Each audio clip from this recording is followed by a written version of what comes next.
Hello YouTube family, how are you all. I hope आप लोगों की स्टडी अच्छी चल रही होगी। तो मैं रेडी हो गई हूँ, अब मैं चलती हूँ थोड़ा सा पोहा बनाने, क्योंकि मुझे लंच ले जाना था। तो मैं फटाफट इसको बनाऊँगी, उसके बाद लंच लेके जाऊँगी, फिर आज का दिन ऐसे स्टार्ट होगा। आज हलवा बना था, पर मैं सोची मुझे कुछ चटपटा खाने का मन किया है, इसलिए मैंने चटपटा बनाया है कुछ। इसको बना के ये रेडी हो गया है। अब इसके बाद मैं अपना लेके चलती हूँ, A4 साइज सीट ले लेती हूँ पहले, और ये पंच है इसको मार लेती हूँ। मुझे आज हिस्ट्री के नोट्स बनाने हैं, बिकॉज मैंने ज्योग्राफी का कंप्लीट कर लिया है, तो इसको मैं बना लूँगी। उसके बाद मैं इसका रिवीजन करूँगी रात में, तो इसको रख लेते हैं। अब मुझे अपनी टिफ़िन भी लेनी है, तो फटाफट टिफ़िन लेके और ब्रेकफास्ट करके आती हूँ। ब्रेकफास्ट में बना के बताया था कि हलवा बनाया था, तो इसको मैं खा लूँ। यहाँ पे मैं लाइब्रेरी में आ गई हूँ, अब मैं जा रही हूँ न्यूज़पेपर पढ़ने।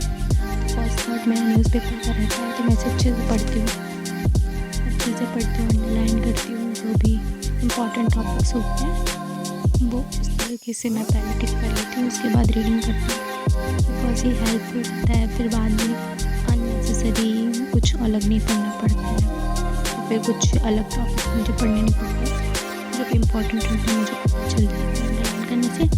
बाकी तो मंथली मैगज़ीन में सारे सेक्शन वाइज दे चुके रहते हैं, तो वहीं से पढ़ सकते हैं। इसको मैंने कंप्लीट कर लिया था। इसके बाद मैं ले आई थी आर्ट एंड कल्चर वाली बुक, वो जो फाइन आर्ट की NCERT है पार्ट 2 वाली। उसमें पेंटिंग थी, major paintings, Rajasthani style of paintings and Pahari style of paintings, different type of style of paintings. तो मैं थोड़ा सा इसको करती हूँ, ये कुछ ज़्यादा इम्पोर्टेंट नहीं है, फिर भी वो 11th की पोस्ट का पार्ट वाली में NCERT वो ज़्यादा इम्पोर्टेंट है, तो मैं उसको अभी परचेज नहीं की, बिकॉज मैं दुकान पे गई थी तो मुझे नहीं मिली। तो अब इसके बाद 6th क्लास की NCERT हिस्ट्री वाला पढ़ रही हूँ, इसके मुझे नोट्स बनाने हैं।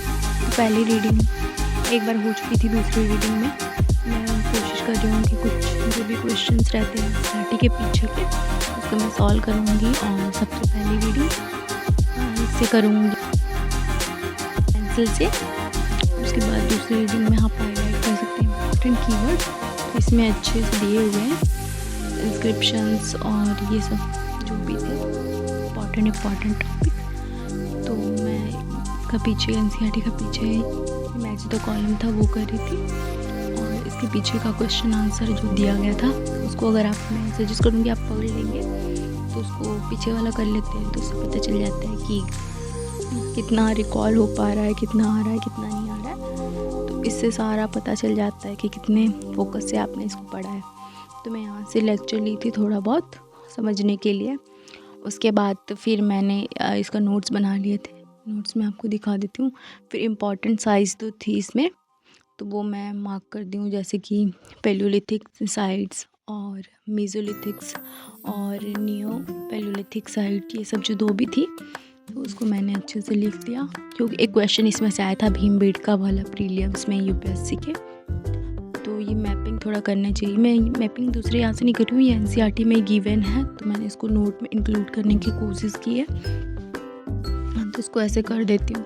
और कुछ इम्पॉर्टेंट जो लगा था मैंने उसको साथ में हाईलाइट करते गई, जैसे कि भीमबेटका में से हमको क्या मिला था और कहाँ से क्या मिला था, ये सब जो था वो।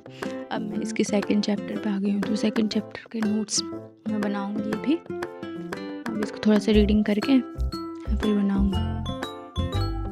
अब मैं हिंदी लिटरेचर पढ़ने जा रही हूँ, क्योंकि इसके मुझे क्लास लेनी है।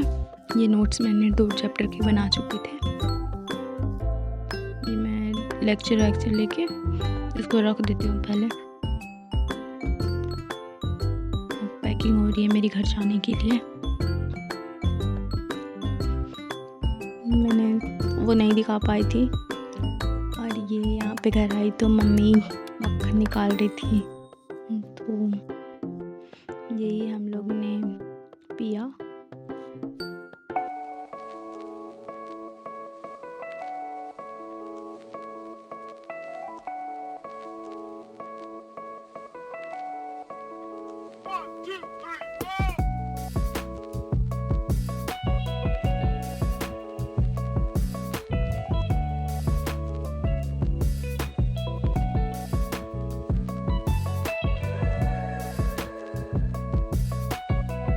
Now I am going to read from gathering to growing food chapter because ये अभी रीड कर लूँगी तो सुबह नोट्स बनवाऊँगी इसके। एक बार रीडिंग रहती है फिर लेक्चर के नोट्स बनाने से अच्छे में समझ में आता है।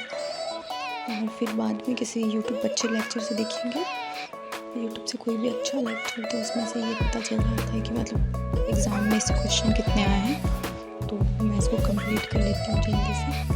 ऑलमोस्ट आज के सारे टारगेट कंप्लीट हो चुके हैं, बस थोड़ा सा ही बचा था। और यहाँ पे इसका दिया हुआ है प्लेसेस नेम, तो ये बहुत इम्पोर्टेंट है। फाइनली मैंने सारा टारगेट कंप्लीट करके अपने स्टडी टेबल पे आ गई हूँ। तो लाइट ऑफ कर देती हूँ। मेरे पास स्टडी लैम्प भी है तो मैं इसी से काम चलाती हूँ। ठीक है, आप लोग को बाय बाय, गुड नाइट।